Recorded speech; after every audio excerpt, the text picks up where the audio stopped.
conference, our greatest asset in Scotland is our young people and the untapped potential they represent. They are the ones that Jeremy was talking about, the need to be involved more in our politics and our movement. We want young people to be not just heard by decision makers, but to be involved themselves in designing the policies and campaigns which matter most to them. So this September, we launched My Scotland, a unique competition for 5th and 6th year pupils to help shape the future of Scottish politics and contribute to how we make a real change to the Scottish Labour Party. We wrote to every school in Scotland, we asked for entries, simply asking young people to tell us what they think Scotland will look like in 20 years and what politicians should do about it now. The prize on offer was a week's work experience with both the Times and Thomson solicitors, the chance to discuss their entries at our Scottish conference, and an iPad mini. And I have checked, in this competition, the iPad really did exist and really has gone to the winner. We received a large number of entries, many of which were very strong. We got them down to a short list of 10 with great difficulty, and in the end, those 10 finalists that you'll see in a video we're going to show shortly met for a morning of training sessions in Edinburgh, worked with our team on how to define key message and hone a speech, how to give a press interview, how to put their ideas into action, and how to plan a campaign around them. Lindsay McIntosh, political editor of The Times, and Tom Marshall, partner in Thomson Solicitors, were our on-site judges on that day. And from that strong field of 10 finalists, 4 winners have been chosen who are joining us here today: Amelia, Charlotte, Jonathan, and Adam. First, let's view a video taken on the day of the workshops before we have a chance to talk to our 4 My Scotland finalists about their campaigns and what has inspired them, and rather more importantly, what they think should inspire us.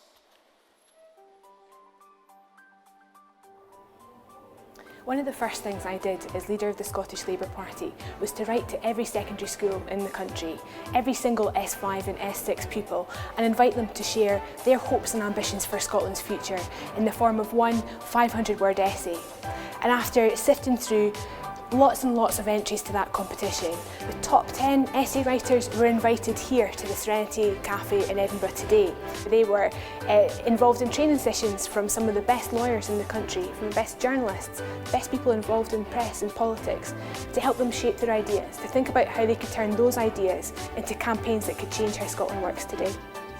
The reason why I asked them to think about the future of Scotland is because that's what I'm in the business of talking about, what Scotland might look like in 20 years' time. How to make sure our NHS is fit for the idea that 1 in 4 Scots might live to 100. How our education system responds to the fact that we need more and more people able to study science, technology, engineering and maths, subjects that too often poorer people are unlikely to be able to access, and especially women who are too often locked out of these career options. I entered this competition because I believe that we are the next generation. If we want change, we have to go and make that change happen. We cannot sit back and just watch and just hope that this change will happen. In 20 years' time, we will be the main breadwinners, and if we want change, we have to go out and we have to make that change. These are the people that will run our country. It's these ideas that they have that will determine the way the country's run in the future, and that's why it's so important for young people to know about politics, to be engaged in politics, and I think this is a really good exercise for doing that. The information we find out today will really help us in the future about media and campaigning. I've learnt more about not just the political issues that we've been discussing, such as the NHS, but the skills that are involved in politics and the way that these campaigns and arguments are put forward. This is a very impressive event that's been organised by the Labour Party. It's very encouraging that so many young people are engaged and willing to become involved in looking at important issues of the day, wanting to express new ideas, find new solutions to the problems that Scotland faces. In the run-up to last year's referendum, we saw unprecedented engagement in politics among our young people, and I think it's vital that Scotland capitalises on that with events such as this today. I'm excited about Scotland's future, and I want people to take a fresh look at the Scottish Labour Party, a party brimming with ideas, excited about the future and ready to change the world, just like these young people are today.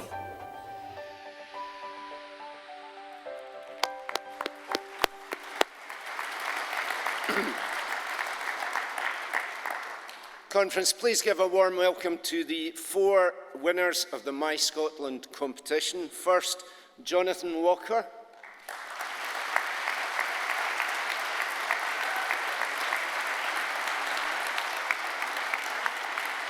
Amelia Ma.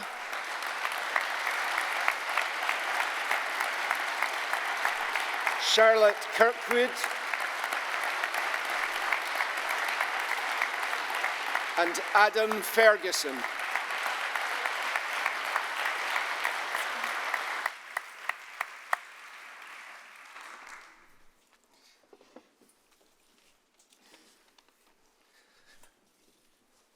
So, Amelia, I think we're going to start with you.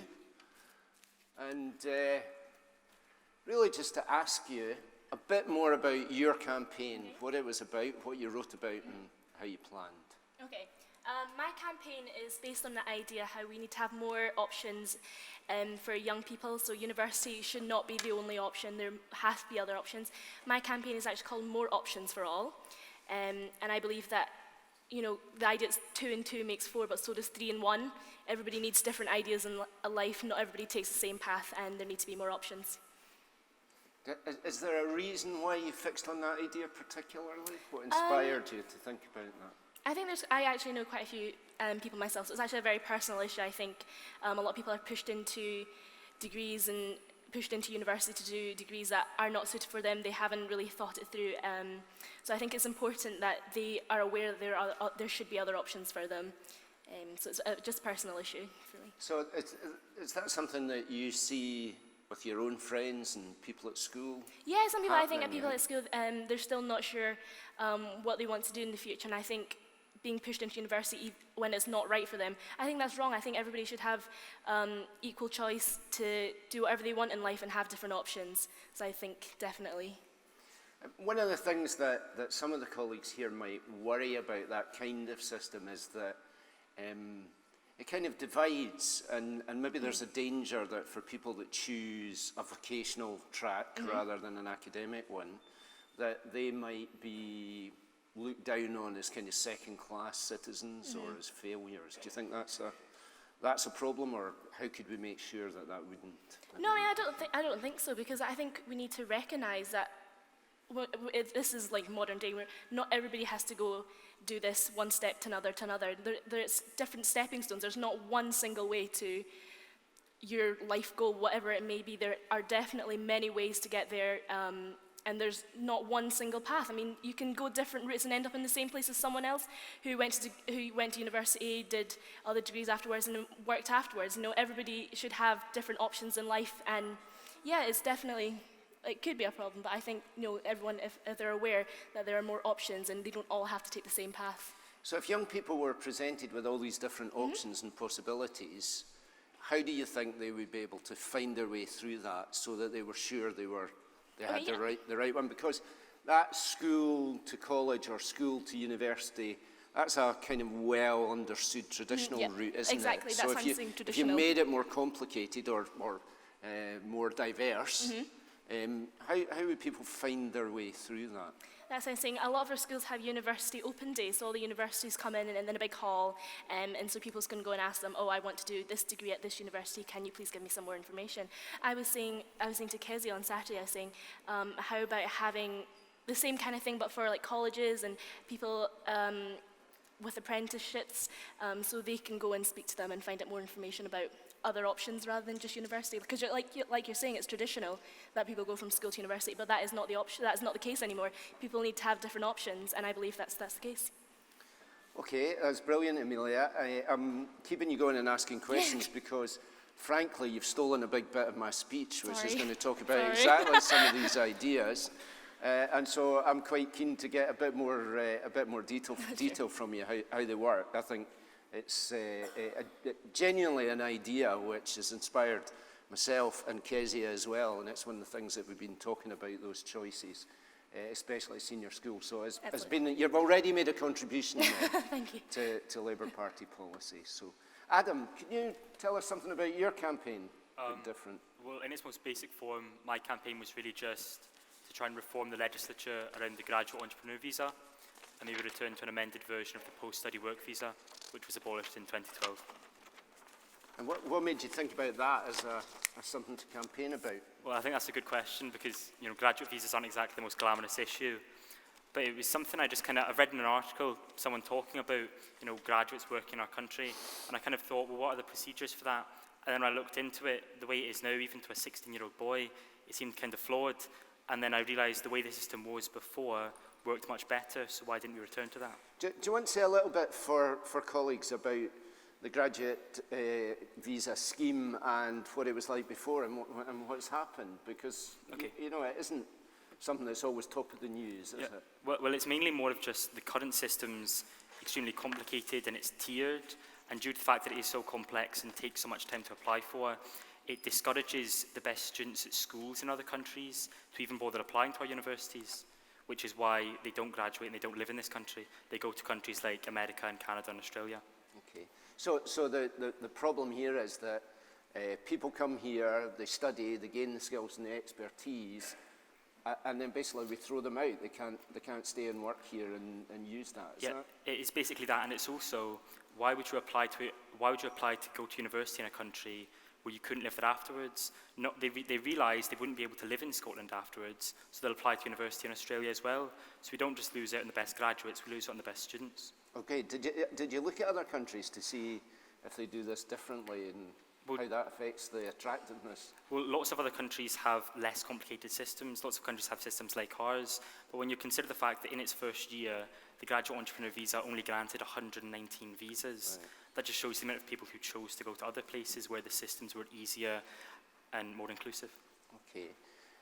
I mean, as you described the campaign there, it seems like a bit of a no-brainer, doesn't it? But so why do you think we've ended up in this position? Well, I think the decision to get rid of the post-study work visa in 2012, which was basically just when you completed a degree here, you could work in this country for 2 years.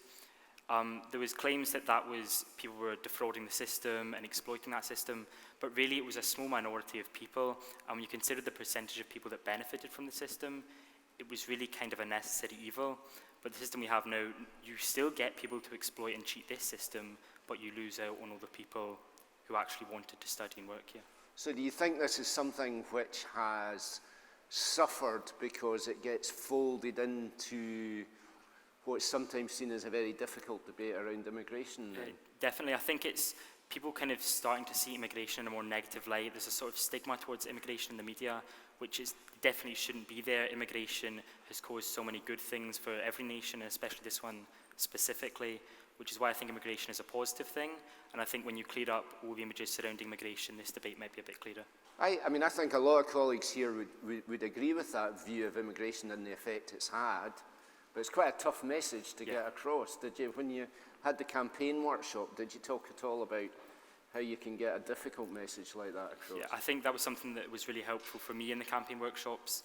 It was more about using the media side for things like direct action and fact sheets.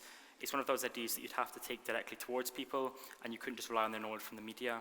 So if you put a leaflet through someone's door with 10 bullet points on it, kind of clearing up some of the more cloudy areas of immigration they may not understand, something I think that would really help.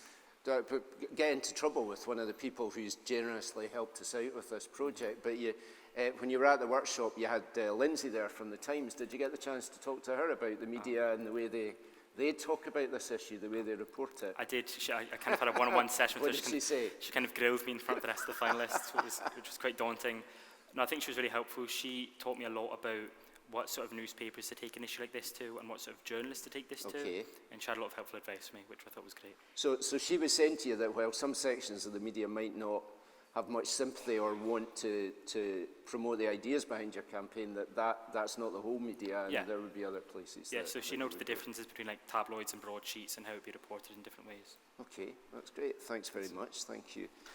Charlotte, your campaign was about exactly one of the issues that Conference has chosen as our top debates to be debated on Sunday, wasn't it? So do you want to tell us something about that? Yeah, it was definitely very exciting to hear that was one of the issues that's actually going to be debated here. I really, just to boil it completely down, my view was good quality, affordable social housing and the building of more of that is the solution to all of our problems. That's a very generalising statement, but... Yeah.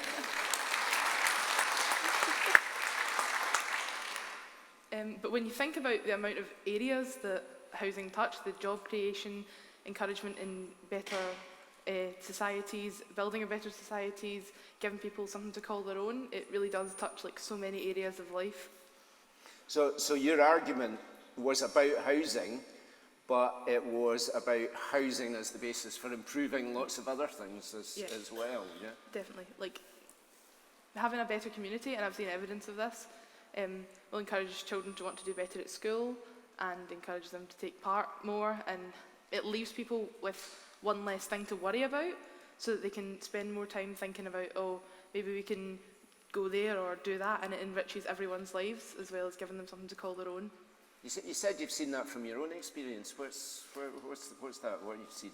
I live in a very mixed area in terms of housing. I'm only a few miles each away from some deprived areas and some very well-off areas, and going to a school that is like a mix of all these different areas, you can really see how it affects different people in education. I mean, even some of my friends, and seeing how they've been affected by where they live, and it's actually shocking, the stark contrast between how they see themselves and how they see themselves in education, and I just don't see that as right. I mean, it's obviously something you've thought a lot about and seen from your own experience. How did the workshop work in helping you develop ideas for how that could be taken forward as a campaign? It definitely helped me think more about raising awareness within the general public, and then using that awareness to take it to higher up levels of government.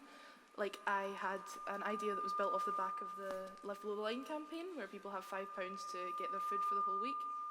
And I thought of a thing...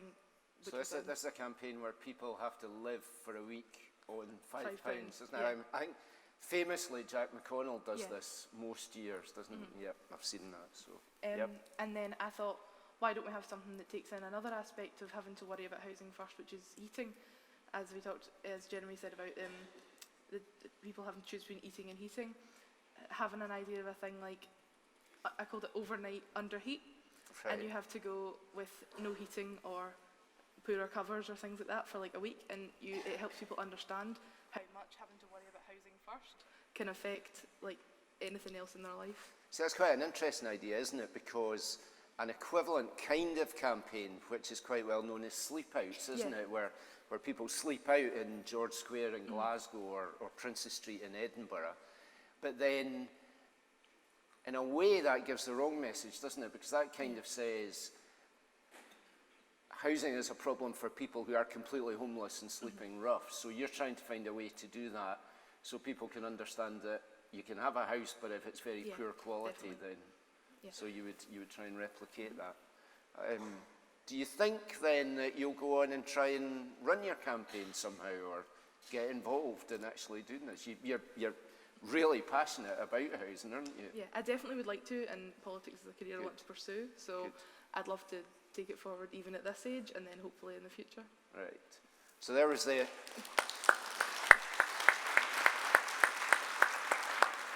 There was the earliest pitch for your vote in a selection contest that you've ever seen. But you have to take your chances where you can, so thank you. Thank you, Charlotte. And Jonathan, your campaign was about something that is also incredibly dear to the heart of this party and this audience, the NHS, wasn't it? Yes, my campaign was essentially about providing more protection for the NHS against privatisation and the dangers of privatisation. I think that deserves applause, doesn't it? Playing to the crowd, I guess you could say. The dangers of privatisation which negate the principles on which our health service was founded. I mean, some would say that the principles on which the NHS were founded are that you can get treatment as long as it's free. If you're using the private sector to deliver that, it doesn't really matter. I mean, the UK government would say that, wouldn't they? They would say that, but I guess it's the idea of introducing a sort of profit into the NHS, which I disagree with. I feel that healthcare should be provided. I feel you've got some competition here, Charlotte.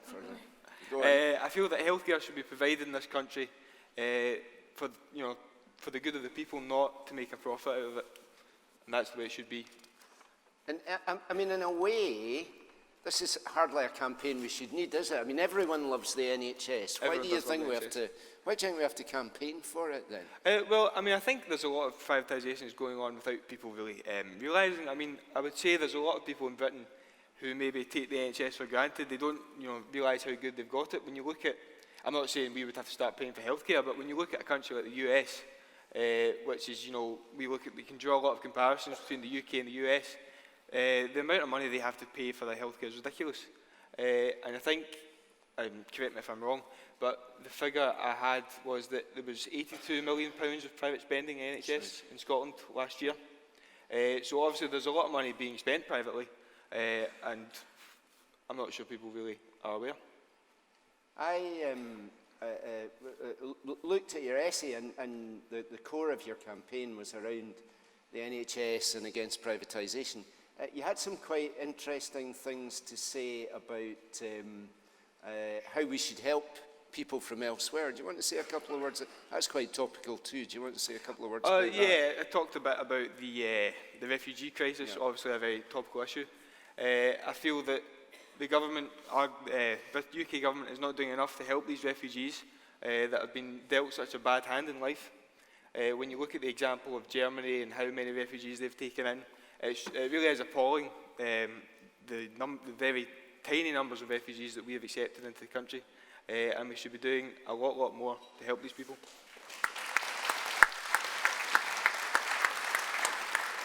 A lot of the My Scotland essays, and Jonathan's is an example, made the points that they're making to you in incredibly imaginative and engaging ways, which made the message all the more powerful, I think. But I'm quite interested in a way, how we've run this competition, because it's really a first for us. So I'm going to jump back to Amelia and ask her how she found the workshops working with 10 of the others. And I think, actually, if you don't mind, Amelia, I'll ask Charlotte, because I think I know Charlotte's answer to this. This is your cheesy answer, isn't it? What was the best thing about taking part in the My Scotland experience, Charlotte? I really enjoyed meeting the other people that did it, because I saw the competition, I was like, from my experience, young people aren't that interested in politics, which is very unfortunate. But then meeting these 9 other people who were so passionate about the topics they'd written about, and hearing so many different viewpoints on it was just fantastic. We've actually got 2 of our fellow top 10 in the audience somewhere. Oh, good. I don't know where. There they are, waving there. Welcome to them as well. Well done.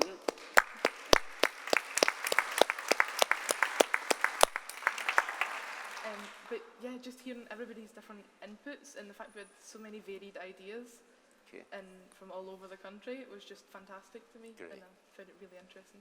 Great. Amelia, I came to you and then I went away again, so I'll give you the last word. What was your favourite thing? You have to think of something different now. No, I think it's definitely hearing other people's viewpoints on what you've written in. And certainly things about what Adam and Charlotte and Jonathan have written are things I wouldn't have actually considered. So it's good to see how other people would imagine Scotland in 20 years' time. And it's important to see how other people think, so you're not just, you could be completely wrong in the way you think. And so it's good to see what other people think Scotland will be like in 20 years and what their viewpoints are on your essay as well.